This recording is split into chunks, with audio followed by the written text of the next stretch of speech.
Right, ए के वाजपेयी जी बताएं। Vajpayee ji, OBC का कोटा, ओबीसी का मुद्दा, ऐसा लगता है कि कांग्रेस पार्टी और राजीव रंजन, अनुराग भदौरिया, सारे घटक दलों को एक मुद्दा मिल गया है। इस पर आपको घेरेंगे। जातीय जनगणना पर आपके पास जवाब नहीं है, आपकी सरकार के पास कोई एक सॉलिड जवाब नहीं है, इसीलिए अब 24 में इनको मुद्दा मिल गया। एजेंडा सेट हो गया। वाजपेयी जी, आप तैयार हैं? देखिए, कोई एजेंडा सेट नहीं है और न ये कर सकते हैं। लगे रहें, एक पकड़ेंगे छोड़ेंगे, फिर दूसरा पकड़ेंगे फिर छोड़ेंगे। पेगासस ले लो, हिंडनबर्ग ले लो, राफेल ले लो, मणिपुर ले लो, यही कर रही है 9 साल से। लेकिन ये मोदी सरकार जो कहेगी वो करेगी, और वो किया है। और अभी ये इनको क्या डाउट है? अरे किया तो है ही नहीं, ये तो अभी 5 साल बाद 10 साल बाद होगा। इनको समझ अपनी दुरुस्त करनी चाहिए। ये जो मोदी जी ने बांध लिया, जो मैनिफेस्टो में डिक्लेरेशन कर दिया, वो पूरी तरीके से महिला रिजर्वेशन लागू होगा और होगा। ये नहीं समझ पाएंगे। अभी सुनिए एक सेकंड, आप लोग नहीं समझ पाओगे। मोदी नाम है, नरेंद्र मोदी। इसमें वैक्यूम है इस बिल में। इसको पढ़िए जाके रात भर। लोकसभा ने पास कर दिया, राज्यसभा पास कर देगी, प्रेसिडेंट की असेंट के लिए जाएगा, उसके बाद गजट नोटिफिकेशन होगा।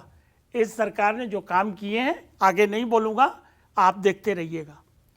और इस बात को मानक जी आप नोट कर लीजिए, आपके चैनल पे कह रहा हूं, ये 2024 के चुनाव से पहले 33% मिलेगा। 33% मिलेगा। इसको रात को दोबारा पढ़िए। आप बड़ी बात कह रहे हैं। मैं बड़ी नहीं, डबल बड़ी कर रहा हूं, और इसको थोड़ा सा डेमोन्स्ट्रेट भी कर देता हूं। देखिए, एक मामला है सीटें बढ़ाने का, डिलिमिटेशन का, सेंसस का, और एक है बगैर बढ़ाए 33% देने का। अब इसको आप सोचते रहिए, लेकिन हमारा ये तय मानना है कि ये मोदी सरकार है, नरेंद्र मोदी नाम है। यही तो यही तो सुनिए, ये सुनिए, अरे सुनिए ना जरा, इसको रात को विचार करना है ना। अभी क्या जरूरत है विचार करने? नहीं, हमने पढ़ा। वाजपेयी जी, नहीं, रात को विचार करिएगा। एक मिनट, अतुल एक सेकंड रुकिएगा। वाजपेयी जी, आप इस पैनल में सबसे अनुभवी राजनीति में भी हैं और कानून की जानकारी में भी। इसीलिए एक मिनट, अनुराग 1 सेकंड, इसीलिए थोड़ा समझाइए ना कैसे इस चुनाव में कैसे लागू हो जाएगा। मानक जी, उसी का मैं जवाब दे रहा हूं। बताइए ना कैसे हो मैं जाएगा। जवाब दे रहा हूं, बताइए। फिर दोबारा जवाब देता हूं। 2 पार्ट हैं इस बिल के। एक पार्ट है कि मेंबर ऑफ पार्लियामेंट की सीटें बढ़ाना, बल्कि 3 कह लीजिए, और एक पार्ट है विधानसभाओं की सीटें बढ़ाना, और एक उसको कनेक्ट कर दिया सेंसस से, जनगणना से। ठीक है, ये तो ये हो गया। अगर सीटें बढ़ानी है तो जनगणना करनी पड़ेगी। डिलिमिटेशन एक्ट का सेक्शन 8 कहता है, वो पढ़ लीजिए दोबारा फिर।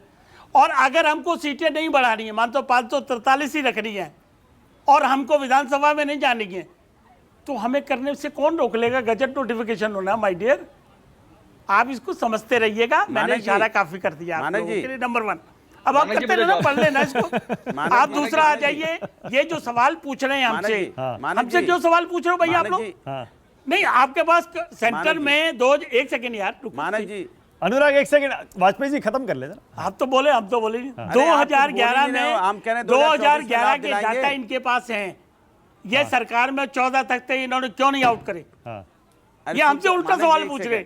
आपका स्टैंड क्या है? एक सेकंड। राजस्थान में है इनके पास डाटा, कर्नाटक में है इनके पास डाटा, राजस्थान में इनकी सरकार, कर्नाटक इनका स्टैंड ही नहीं पता चल रहा क्या है। अरे अरे अरे अरे बोल, पर आपका स्टैंड क्या है? हमारा स्टैंड क्या है बताइए ना। आप क्या चाहते हैं वो तो बताओ ना। जनता तो समझ नहीं पा रही आप क्या बोल रहे हो।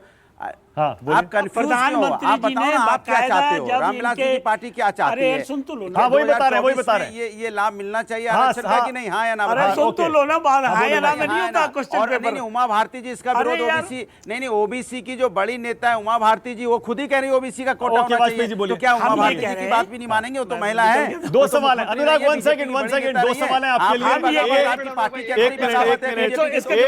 लिए। पहला सवाल, क्या महिला बिल में ओबीसी आरक्षण होना चाहिए? ओबीसी आरक्षण इन्होंने किया था, इनसे पूछे 2010 में जब लाए थे। पूछो इनसे जवाब। आपका स्टैंड क्या है? इन्होंने किया था कि जो ये पूछे हमसे, भाई जो हमने करना था कर दिया फिलहाल हमने। अच्छा, दूसरा जातीय जनगणना पर स्टैंड हाँ, जातीय जनगणना पे प्रधानमंत्री जी ने खुद स्टेटमेंट दी थी जब ये नीतीश बाबू, तेजस्वी और ये सब मिलके गए थे। और आके नीतीश बाबू ने प्रेस कॉन्फ्रेंस की कि प्रेस वालों ने पूछा क्या हुआ जी जातिगत जनगणना पर प्रधानमंत्री जी ने क्या कहा, तो उन्होंने कहा नीतीश बाबू ने कि प्रधानमंत्री ने इससे इनकार नहीं किया है। हाँ। तो वही जवाब आज है, जब इनकार हमने किया ही नहीं तो किसी दिन हम कराने की घोषणा हो जाएगी, वो प्रधानमंत्री जी करेंगे। देखो चीजों को उलझाइए नहीं, आपने किया नहीं हमने कर दिया तो भी सवाल पूछ रहे हो। अब कह रहे जो ओबीसी का बताइए, अरे 2010 में जब आप लाए थे तब किया आपने, मतलब कैसी बहस कर रहे हैं। ओके मेरे पास टाइम खत्म